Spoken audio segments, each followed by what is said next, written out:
नुकताच big boss Marathi विजेता सूरज चव्हाणचा झापक झुपक हा सिनेमा प्रेक्षकांच्या भेटीला आला आहे. या सिनेमात सूरज चव्हाणची प्रमुख भूमिका असून हा सिनेमा निर्माते दिग्दर्शक केदार शिंदे यांचा आहे. बिग बॉस मराठीच्या ग्रँड फिनालेला केदार शिंदे यांनी सूरज चव्हाणला घेऊन सिनेमा बनवणार अशी घोषणा केली होती. त्यानंतर युद्धपातळीवर काम करत अवघ्या 5 ते 6 महिन्यात हा सिनेमा बनवून पूर्ण झाला आणि 26 एप्रिलला तो प्रेक्षकांच्या भेटीला सुद्धा आला.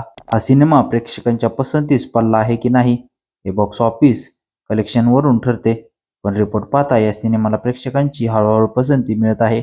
सिनेमा प्रदर्शित होऊन 3 दिवस उलटले, मात्र तरीही कमाईचा आकडा 1 कोटीच्या वर गेलेला नाही. जाहीर झालेल्या आकडेनुसार झापक झुपक या सिनेमाने पहिल्या दिवशी भारतात 24 लाखाची कमाई केली. त्यानंतर दुसऱ्या दिवशी शनिवारी सुद्धा सिनेमाने 24 लाख रुपये कमावले, तर रविवारी या सिनेमाने 19 लाख रुपयाची कमाई केली आहे. म्हणजे 3 दिवसात या सिनेमाने 67 लाखांची कमाई केली आहे. या सिनेमाला 1 कोटीच्या घरात पोहोचण्यासाठी आणखी 33 लाखाची गरज आहे.